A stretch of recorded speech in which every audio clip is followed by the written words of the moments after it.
coming home. Yeah, well, hopefully soon. So last night was a terrible night, really. Josh was out almost the whole night trying to sort the car, and literally just like 20 meters up the road too. But you couldn't leave the car because you don't know what happened to it.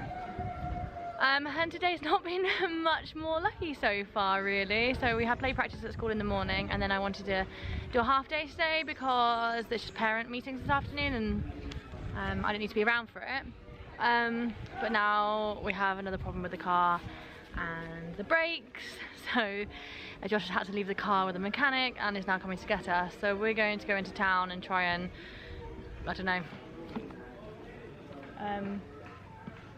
so that we can wait for the car to hopefully maybe be fixed, if it's not too expensive. So we're gonna go to the salon now. Babi's gonna have her dreadlocks re-locked and everything and repaired. And I think this one in George, I might neaten up the hair a little bit too because we need to pass the time somehow. So yeah, we're heading into town now. The slow day, the calm, and the night will unfold. Never thought that I would be traveling this road. People keeps missing, the clouds seem to fade. And every occasion I whisper your name. I'm happy to hear that you'll still be around.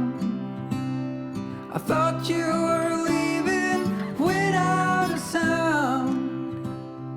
In my little world, you are both pros and cons.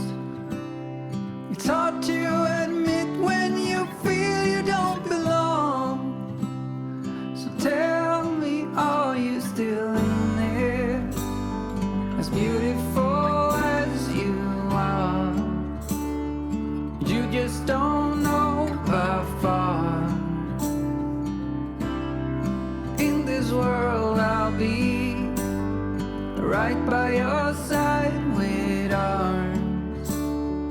Even if you don't want, you wrote your name in my heart.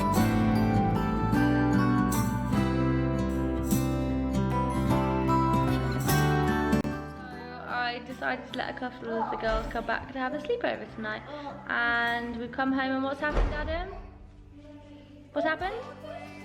Diana's going to go to sleep. Well, yeah, she's going to sleepover. What's happened, Diana?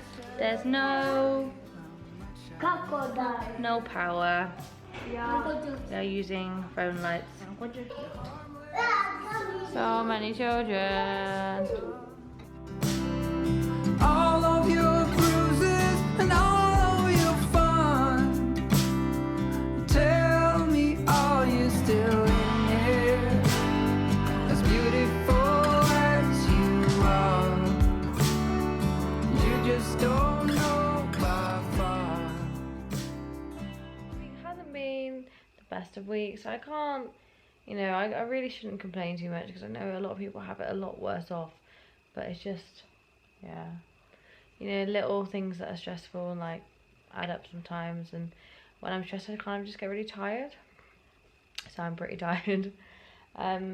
Josh has somehow quite luckily landed a little job this evening, and all it is literally dropping off a DJ and his equipment not very far away, about 20 minutes away, and he's getting paid for that. So he's just headed off to do that, and some of that money is going to go towards paying for new brake pads for the car. Yeah, he's on his way back, so he'll be home shortly. Then the boys had their hair cut today, and all the girls from the Cedar boarding house had their dreads repaired. I didn't repair Tally's because I really want to try and learn how to do it myself. So yeah, if I get a chance this weekend I'm going to try and do that. But the Christmas tree is still not up yet, so that's also quite high on the priority list. And anyway, thank you for watching. Bye. You're way too cute. Say subscribe to Mummy's videos. Subscribe for Mommy's videos. So So I look absolutely terrible. So what I was saying was a very unlucky week turned into an absolute disaster. I've not managed to film anything today because we've had a really, really hard day, and I'm so tired and so exhausted and stressed and everything.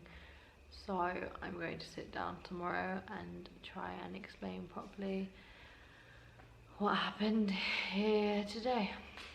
So it's Sunday evening now and I haven't filmed anything the whole weekend, and my brain is basically not really working properly. So I've even like written notes about what I'm about to sit down and talk about because I can't think straight at all at the moment. This weekend has been incredibly stressful. The whole week just wasn't, like, we just had a lot of bad luck the whole week. We had constant car problems and we had someone stealing Josh's gym equipment. We had someone stealing a little bit of money. Like, it's been constant problems the whole week. But the problems were nothing compared to how the weekend has turned out. So I think the last thing I was really recording on Friday night was when Josh was offered a bit of work dropping some equipment off for a DJ a little while away, and considering we were really stressed about all the expenses that needed paying for the car, he decided to take it so he could pay for some of the car repairs. However, he had not slept very much the night before because he'd been out like just up the road with the car the whole night. So he was very tired, but he assured me that he was just going to drop it and come home really quickly. I last spoke to him on Friday evening at like 10:30, 11-ish, and he told me he'd be coming home soon. He was just waiting to be paid. And then I just fell asleep on my bed waiting for him with my laptop out. Adam was on the bed, everything. Yeah, and then I woke up a few times and saw he wasn't there and rang him, but yeah, his phone was off. Anyway, about 3 in the morning, I suddenly hear Josh saying my name, and I just knew straight away that wasn't right, because whenever Josh comes in late, he always tries to make sure he doesn't wake me up. So I heard him calling my name, and I woke up, and he was behind the bedroom door, and he told me not to come, he doesn't want to scare me, don't be scared, but don't come to the door. Obviously, the first thing I'm trying to do is go to the door. And so he told me there'd been an accident, he'd been in a car accident, and so I opened the door and he was covered in blood, his whole face was cut up. Yeah, on Friday night, I'd invited a couple of the other girls around for sleepovers. We had 5 kids in the house. I didn't really know what to do, we didn't have a car. Josh had a car accident a little bit up the road, and he'd like completely injured, walked back to ours. So at 3 in the morning I took the dogs and I ran around to the Cedar boarding house because I didn't really know what else to do. And I woke up one of the ladies there and asked her to come and sit with our kids, so that's what she did. In the meantime, Josh managed to wake up one of his friends and they organised for a boda to come. And then we went to hospital.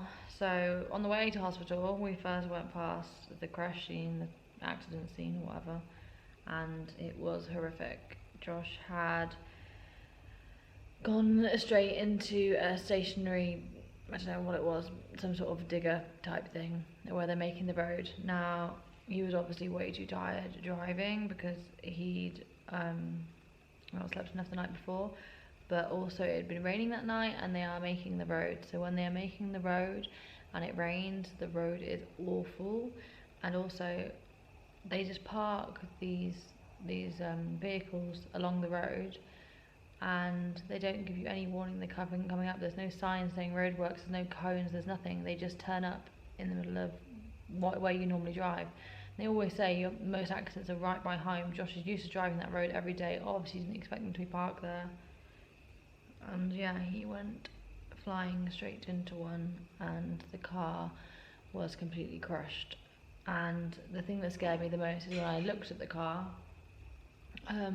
where his head would have been, part of the digger came through the windscreen and was maybe about that far away.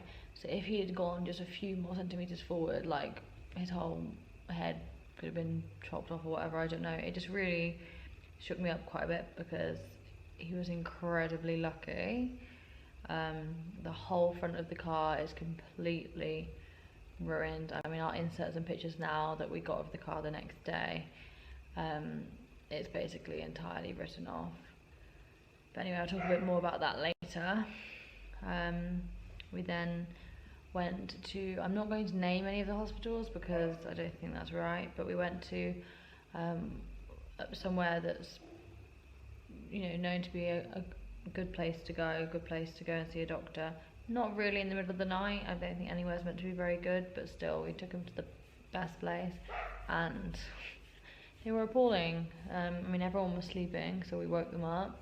They're walking around, they just walked straight past Josh, covered in blood several times without even looking at him. And then when we like made a fuss about it, they were like, I'm sorry, I'm half asleep. And then when they looked at him further, they were like, there's not really much we can do. So we then went to a different hospital instead, which really wasn't much better. This one's an international hospital, and it was appalling again. Everyone was asleep, there was no doctor around, the doctor had to be called in, and it took absolutely forever. And I ended up in a massive argument with the doctor because, I mean, Josh had just been in an accident. He wasn't fine. He was shivering. He just wasn't fine. So I, you know, had questions. I wanted to know what it was they were going to do, what treatment they were going to, what exactly was it he was, like, you know, intending to do to him, because they just don't communicate. They just want to start getting on with it and not let you know and not ask and all these things. And the doctor got really arsey with me and started saying, oh sorry, should I tell you before I put the light on, and things like that. I should tell you, I'm going to put the light on now I'm going to put stitches in his face. I'm like, no, I don't want to know that, but anything to do with him, you have to, you know, let us know what you're planning on doing first. Especially considering, you know, everything in these hospitals is paid for, everything. The breakdown of the bill, it just made me so upset and so angry that they broke it down exactly to every last pair of rubber gloves they used. Like, they itemised every single thing they used, and the bill was just very expensive. Anyway, in terms of Josh's injuries, he was so incredibly freaking lucky. His face was very, very cut up, and he had some deep wounds on his face that he had to get stitched together. So I sat by him whilst he had some stitched together. Some of them they did without any local anaesthetic, so that was obviously incredibly painful for him. He had, where the windscreen had smashed, he had a lot of glass in his face, and yeah, but he was incredibly lucky. They decided to do some x-rays and CT scans and all these things. Josh was also given some strong painkiller, so he actually fell asleep whilst we were at the hospital. And I couldn't, so I was there, I was up like the whole night with him, stressing, crying a lot. The next morning I arranged to meet Celia because I was just incredibly upset, incredibly stressed over a lot of things really. Obviously I was so insanely upset that like Josh had been hurt and that it could have been so much worse, and I'm really scared that it could have been so much worse. Also really stressed over the money side of things, and you know, that car, you know, a lot of money was invested in that car. There's no insurance here, no one's going to give me that money back for that car. The money is just gone, it's just disappeared, and that money was our flight money home. It was I just don't know, and we've just lost thousands of pounds in one night, and it's just incredibly stressful. And on top of that, I was going to have to pay Josh's medical bills. So I went to meet Celia, who was great, and yeah, as she always is, and always gives me the best advice and helps me out, and she gave me my salary early so I could pay for Josh's medical bills. Got back to the hospital and all the scans and everything came through fine, which just so thankful for. So it's all just, you know, wounds on his face and things, which obviously is still awful, but I'm just so grateful that it wasn't a lot worse. Everyone who saw the car thought that Josh had died because it was in such a state. But yeah, we're allowed to leave in the morning. And as we were leaving, his mum turned up, his aunt turned up, loads of his friends, lots of people turned up to come and see him. So they all came back with us to our house, where I started to get really, really stressed and upset because I knew I was going to have to tell my parents. And I just really didn't want to tell my parents. And then by this point as well, the car had been towed by the police and was at the police station. And you can't leave things at the police station here. If you leave the car at the police station without going and showing you know it's there, your car's going to have even less parts than it did when it turned up there. And you know, it's just not a good idea to leave things a long time. So all Josh's friends said, you know, we need to go down to the police now. We also had a bit of money in their car, but obviously that was that was taken to. But yeah, Josh's friends decided to take him down to the police station. So he went there, even though really he should have been resting. Like, he was not exactly fine after being in quite a serious car accident. But yeah, and my dad rang me to talk about something else, so I took that opportunity to tell him, and it made me even more upset and cry even more because of how nice my parents were about everything, and how, you know, they pointed out the important thing is that Josh is fine, which of course it is, but it's still so hard because there's so many sides to it. And I was feeling guilty that I was thinking also about the money side of things, but it's stressful. Anyway, there was no power at home when we got home on Saturday, sort of like late morning, so I ended up sort of napping a bit, pottering around, feeling really, I don't know, not fine. And then when Josh finally got home, there was still no power. I managed to have a really good look at his face, and I was getting so angry. I pulled out so many small shards and pieces of glass from all over his face. He had glass stuck in his eyelids, all the way up the top of his nose and the inside. Everywhere there was so much glass. And they'd charged for foreign object, for removing things from his face in the hospital. And they'd only removed like 2 pieces of glass. He was full of glass still. And the problem was that he was having blood and like scabs start to form over the glass. So I've had to, you know, pick all the scabs back off to get all the glass out. And in the end, it was so painful for him, he stopped me. And I'm really worried there could still be glass in his face, but I got loads out. I just sat there with tweezers, plucking it all out. And then I helped him. He went for a shower, helped him wash his hair because he has so much glass stuck in his dreadlocks. And then we went to bed. And yeah, we really slept for very, very, very many hours last night, and still felt so tired when we woke up. So at this point the kids hadn't seen Josh because they'd gone to the boarding house on Saturday day, and I brought them back on Saturday evening, but the power was off, so I took them to bed. They didn't see Josh, but they saw him this morning, and honestly they were so good. I mean, Tally hardly could even notice anything, but Adam saw all the wounds on Josh's face and was so loving and sweet and nice about it, and yeah, it was so lovely. He can be so boisterous and loud and rough and ready, but he's also just so sweet and lovely when he wants to be as well. Anyway, it doesn't end there, because then today, first thing in the morning, people came around saying, Josh, we need to go back to the police, because the other thing is that whenever there's a crash or anything, they open up a case against you, even though the thing he crashed into was absolutely fine, the digger thing. The next day it was still working out on the roads again, and no other person had been involved in the accident, so Josh was the only one that was hurt, but still they opened up a case against you.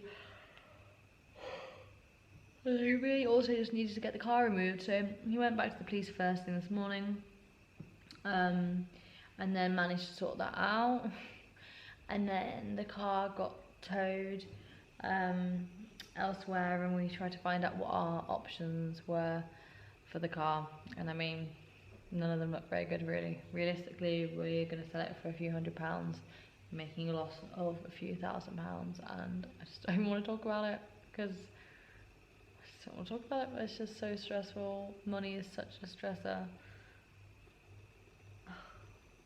Anyway.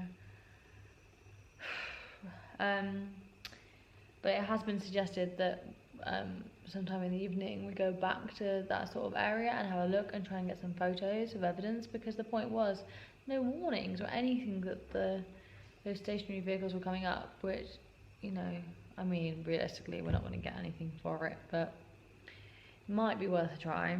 Anyway, after all this today, Josh had finished at the police and was about to come home to finally rest, because he deserves some freaking rest after being in that accident. He seriously does. I got a phone call. I couldn't quite understand what was being said, but all I understood was someone in Josh's family had died. When I finally spoke to Josh again, Josh rang up and his nephew suddenly had died this morning from typhoid that they didn't know he had. So it's his sister's firstborn son. And yeah, it's like bad things just don't stop coming, do they? So then this afternoon we've headed over there to his sister's place to be with the family there. And I'm just tired.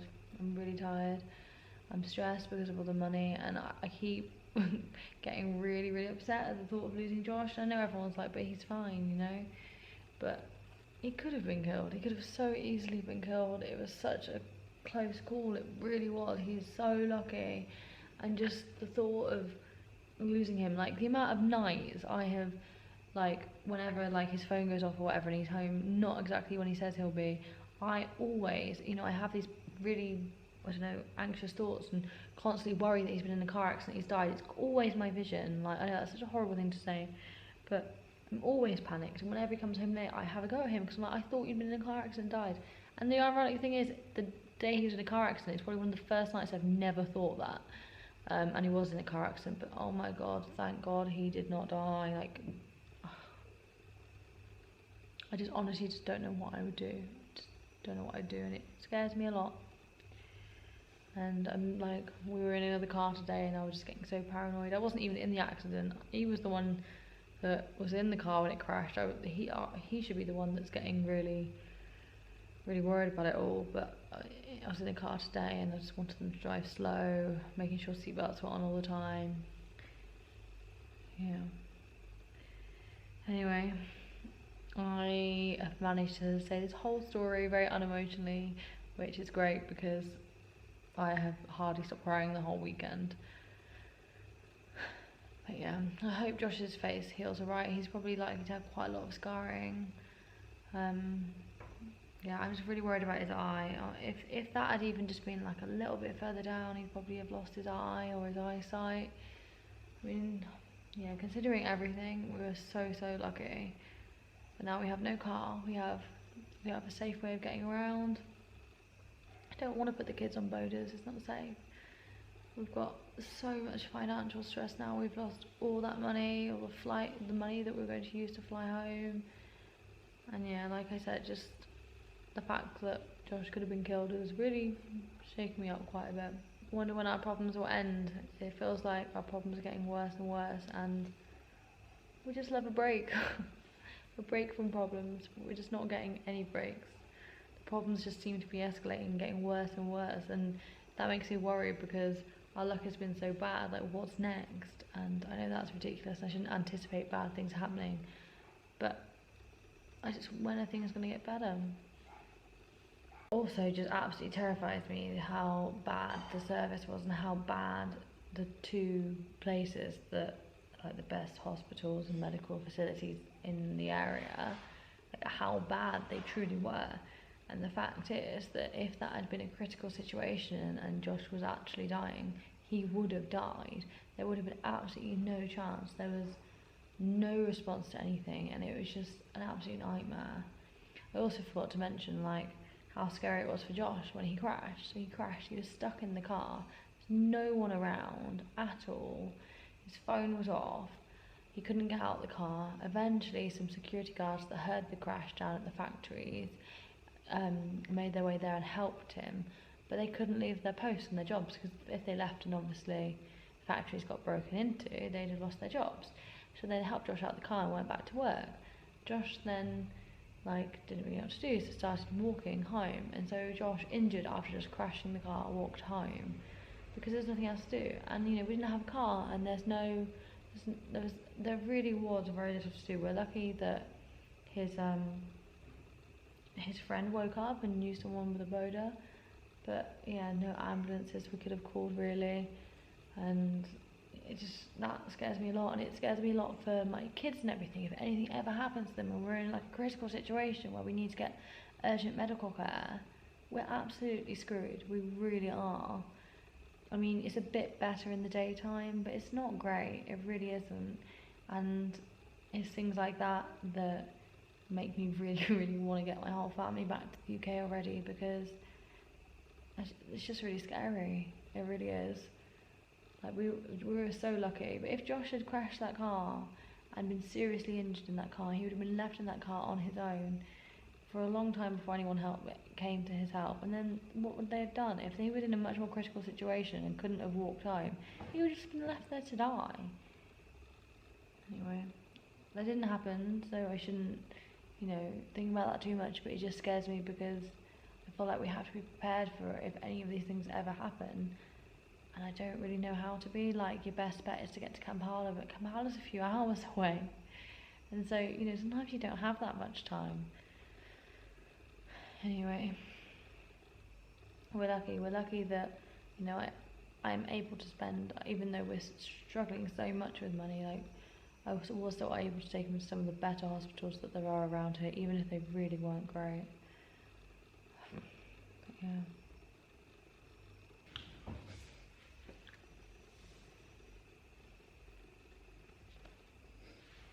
Honestly, could have been so much worse.